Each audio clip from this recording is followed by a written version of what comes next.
क्या आप जानते हैं, स्वर्ग के देवताओं का इतिहास केवल युद्ध से नहीं जुड़ा, बल्कि एक ऐसे कलंक से भी जुड़ा है जिसने पूरे ब्रह्मांड को युद्ध की कगार पे लाकर खड़ा कर दिया था। कहानी है एक ऐसे प्रेम की जिसे समाज में तो अधर्म माना, लेकिन जिससे जन्म हुआ सौरमंडल के सबसे बुद्धिमान ग्रह का।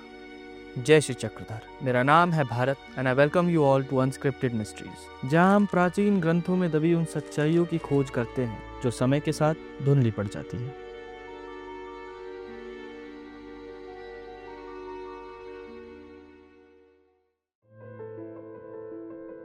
कहानी शुरू होती है चंद्रमा से, जिन्हें अपनी खूबसूरती पर बहुत घमंड था। एक बार चंद्रमा अपने गुरु बृहस्पति के पास शिक्षा लेने गए, लेकिन अपने ही गुरु की पत्नी से प्रेम कर बैठे। ये आकर्षण इस हद तक बढ़ गया कि चंद्रमा ने तारा का अपहरण कर लिया। गुरु बृहस्पति इस बात पर बहुत क्रोधित हुए और उन्होंने देवताओं से मदद मांगी। दोस्तों, ये केवल अब एक पारिवारिक झगड़ा नहीं रहा, इसने पूरे ब्रह्मांड को बांट दिया।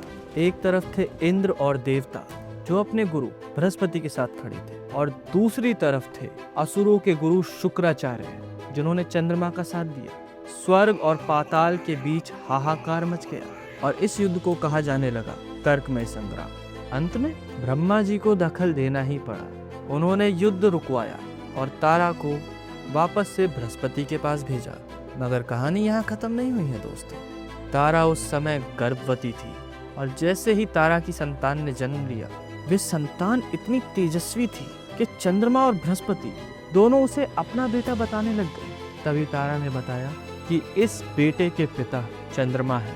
उस बच्चे का नाम पड़ा बुध, जो आज के समय में बुद्धि के देवता है। दोस्तों, क्या ये सब सिर्फ एक गलती थी या फिर एक भव्य योजना का आगमन था? अगले एपिसोड में जानेंगे इंद्र के अहंकार की वजह से कैसे गया स्वर्ग का वैभव। मैं भारत शर्मा आपसे विदा लेता हूँ। सब्सक्राइब करें सत्य रहस्य को। जय श्री चक्रधर।